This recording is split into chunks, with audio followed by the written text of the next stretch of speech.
All right. Welcome once again to the Faces of Business. I am your host, Damon Pistolka, and I am so excited for our guest today because we have a repeat offender. Angela Thurman is back again. Angela, thanks for being here today. Oh, it's my pleasure, Damon. Thank you for having me again. Yes. And today with Angela, we're going to be talking about project management in regulated manufacturing, specifically around compliance and efficiency. So, Angela, we always like to start out with learning a bit about the person. And why don't you tell us a little bit about your background, how that relates to project management, and what you're up to today? Okay, I'd love to. So, I am an electrical engineer. I went to college in my hometown, this tiny little town in Northwest Arkansas. And immediately after graduation, I went to work for NASA. And it's not like one of the NASAs that everybody knows about. I went to work for what was then known as NASA Lewis Research Center in Cleveland, Ohio.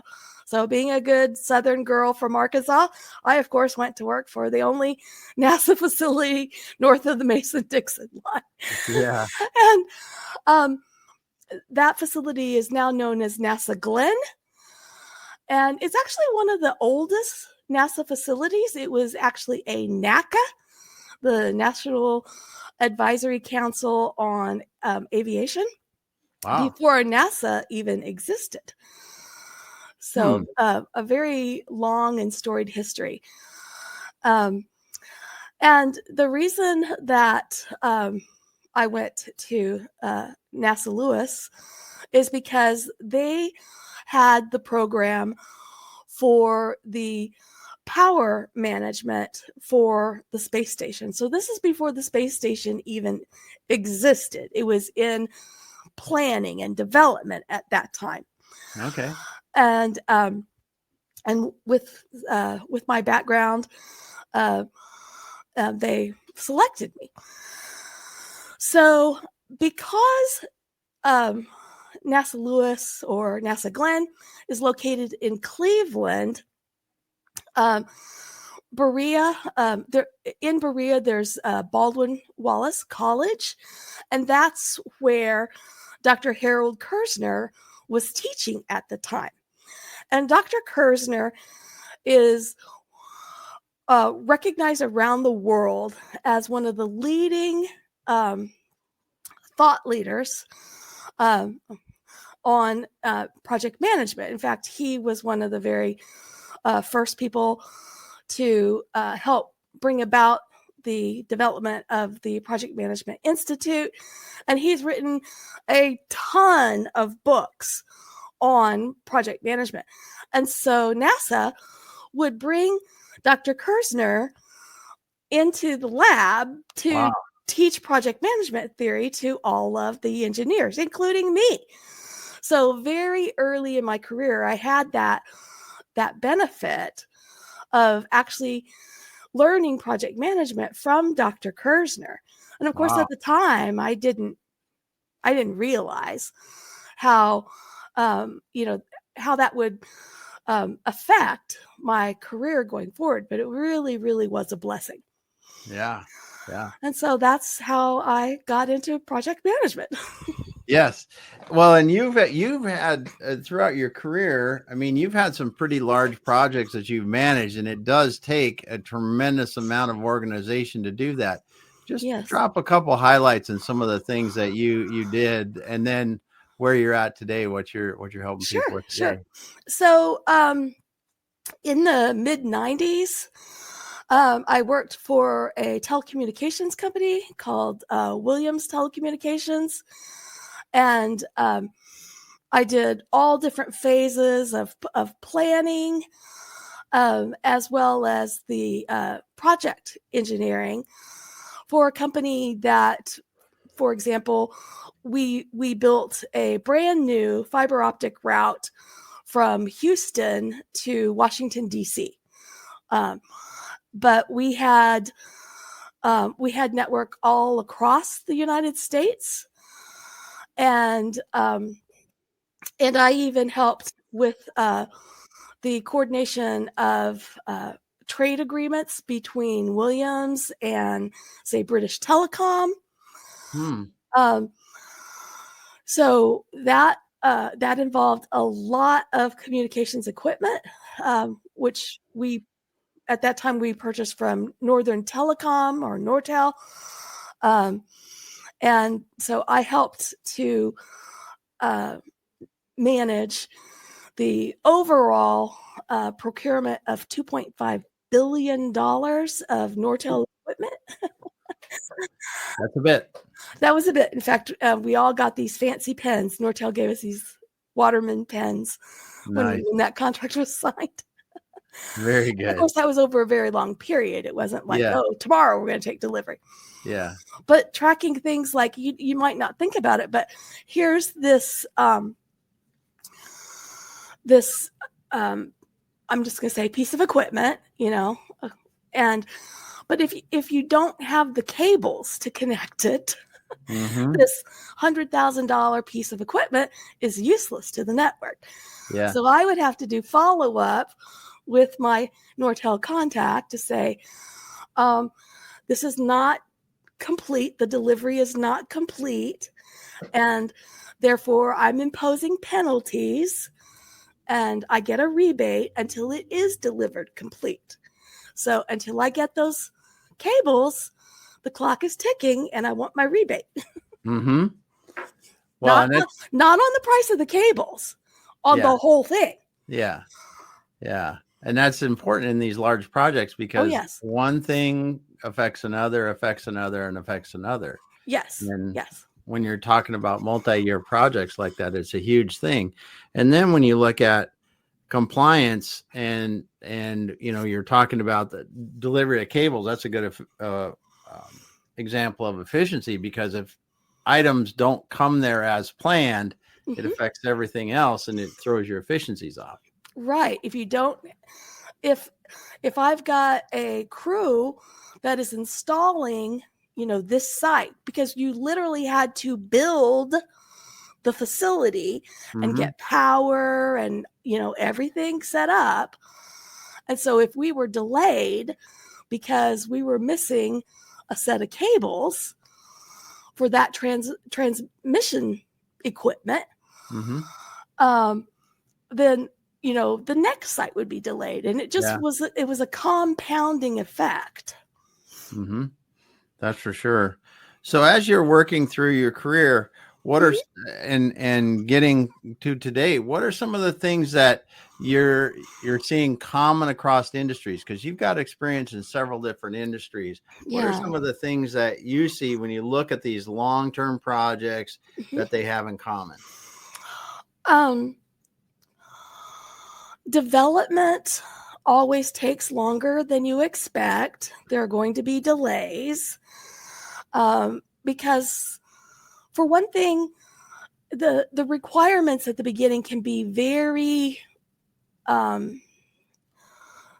loose. I mean, we think we know what we want, but as we get more information, the requirements change. And that's one of the reasons why agile project management has become more and more popular in recent years. And so as those requirements solidify, you'll see a lot of engineering change orders submitted. Costs will escalate because you may have begun to procure materials only to find out that there's a change order and now you need something else. And then the material that you did procure is scrapped. Yeah. So there's that kind of thing. Also, certainly, and this goes to part of our topic today, the various governing bodies, whatever type of certifying bodies, or like whether it's the FCC if you're in communications, or it's the FAA if you're in aviation, or EASA if you're in European aviation, or any other group that might have a say so in Mm-hmm. how this product is going to be marketed and whether it's safe and so forth. They can make up completely new rules halfway through the Oh, project, or even at the very end, or after it's brought into the marketplace. So you never know when there might be a new rule that comes up that you'll have to address, yes. and Because you have like to when you're, constantly be watching that, monitoring yeah, it. because when you're in the long-term development, that's a huge thing. You never think about that, but you could be halfway through developing something, and they say, "Well, this happened, and now we need to change our specifications." Exactly. And And it could be all kinds of things, like, does this product produce noise? Because most people don't think about that, but for a pilot that's on a long haul flight, every little thing that impacts their comfort mm-hmm. um, increases their workload. So if it's physical discomfort, if it's noise or lights or anything like that, it can disrupt their attention span, and we certainly don't want that to happen in an airplane. Yeah, that's for sure. That's for sure. You want to be able to fly without interruption. Yes. So when you're talking about so let's talk a little bit about what you're helping today in your current role, Oh, helping do certainly. today.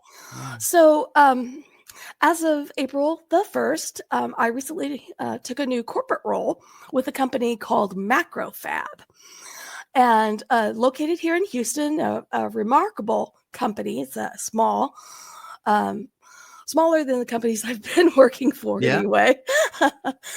and they produce. They're really a technology company, but the thing that they manufacture is printed circuit boards and printed circuit board assemblies, Okay. and they've got um, really a revolutionary um, method, because I Okay. mean, if you need a printed circuit board next week, you can go onto the Macrofab platform, and really it's a software Mm-hmm. tool, and put in your information, your requirements, load up your specs, how many, um, um, add all of your design information, put in your credit card number, and it'll be delivered. Oh wow. It really is amazing to me. Yeah. And so I'm working as a program manager for Macrofab, um, specifically for our factory network, Mm-hmm. um, throughout throughout the globe, but focus primarily the in North America. Yeah. Yeah. So all of our partners throughout not only the U.S. but Canada and Mexico. We Okay. actually have a factory in Mexico, Okay. although we're headquartered here in Houston. Yeah. Yeah. So when you look at some of the similarities and some of the differences in what you do, what are some of Mhm. the key project management things that you need to be watching in these regulated industries where we talk about could be things changing or other problems? What are some of the things that people might overlook that can really turn into problems? Well, um, in the printed circuit board world, we are governed by a set of standards, if you will, called the IPC standards. And there are three levels of standards based on what this circuit board is going to go into. So imagine, if this is a little circuit board that's going to go into a toy, it's not as demanding, Mm-hmm. right? And so that's an IPC class 1. it's really not important that everything be absolutely perfect. Now, if this is a printed circuit board that's going to go into some sort of customer device, say like your phone or a TV, we really want it to be very good, but those things have a lifespan of maybe 2 or 3 years. So that's class 2. Now, if this is going into a medical device or it's aerospace related, that has to be highly reliable, and that's going to be class 3. So you're going to want the very, very highest quality. You're going to want this to be inspected super, super, super good. You're going to want only the best materials, the most rugged of all the electronics, because it's critical that operate the way it needs to operate. Yeah. I mean, I don't want someone's pacemaker failing. Yes. Good So example. that's class 3. So in my previous life in aerospace, again, aerospace is class 3. I had the opportunity to help my supplier in their selection of a circuit board manufacturer. And so they told me, we've selected this circuit board manufacturer. We're going to change our supplier. We're going to go to this company. I'm like, great. So we're all going to visit this little circuit board house in Oregon. And I'd never been there, and nobody had been there before. And my supplier had already placed a purchase order, and this company was ready to build the circuit boards. But it was incumbent upon me to validate that they were up to the mark. And my team and I got there. We went to the conference room. I started reading out the requirements from the purchase order, my purchase order to my supplier. And they said, oh no, we're not class 3. We're only class 2. I said, hold on. Yeah. It's a non-starter then. It's a non-starter. So it's a lovely facility you have here, but you can't do the job. Yeah. So because of the failure to validate that this shop could even meet the requirement, we just wasted 2 days traveling back and forth to a place that couldn't do the job. Yeah. That's a great example of, really taking your time to validate the suppliers are able to do what you do, and then understanding your critical compliance needs and what you're doing. So as you're going on, what are some of the things now that you're seeing that are being developed to help get better in compliance, better in efficiency and project management? What's happening today? Well, I think that one of the most efficient and simple tools that we can employ is just a checklist. Okay. So, I mean, that's not very hard. Just 1 second.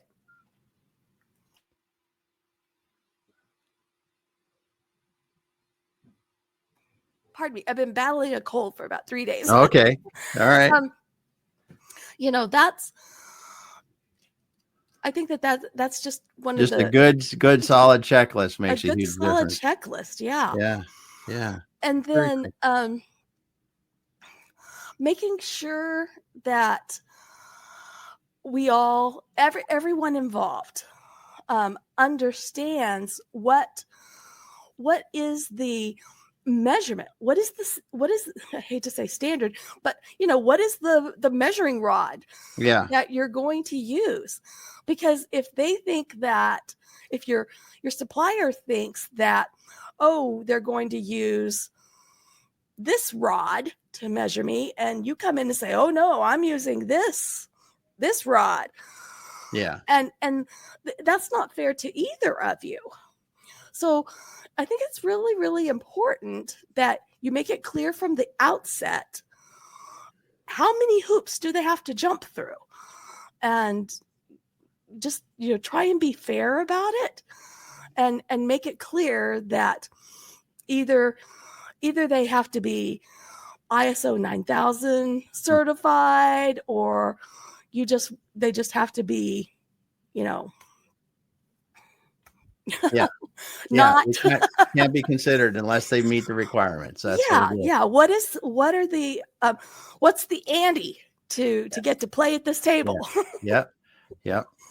Well, that's great, because it is really important. And you obviously have been in some pretty complex projects, some long-term projects that really require that kind of thinking. So if you're going to tell somebody today, what are some of the main things they want to look at if they're thinking about compliance and efficiency and project management, where do they start? Or what are some key things, I should say? Number one, understand the requirements. Yeah. Number two, documentation. So this is where I kind of have a little bit of heartburn with Agile. Agile is very, very light on documentation. And for me, I want to know, and really I'm in this position right now, if I'm stepping into the shoes of someone, who's had a project for a while, I want to be able to find the documentation to know what has been done up until this point. What are the expectations going forward? I don't want to have to repeat anything that's already been done. That's wasteful. So, making sure that your documentation is thoughtfully and clearly organized is very, very helpful. Okay. All right. And easily accessible with Yeah. those that have a need to know. Yeah. Because if you've got all of the documents stored on your hard drive, and then you go on vacation and no one else can access that information for a week or two, that's a disservice to your team. Yes. Those are some great points. I mean, making sure you're well documented and it's easily accessible. I think those are, just like you said, having a good checklist to understand what you need, knowing what your compliance regulations are, and then making sure that you're well documented and you got access for your entire team. Those are some big things that will help you with your project for sure. Because it almost always, at some point, you're going to be audited. If not by a certifying body, you could be audited by a customer.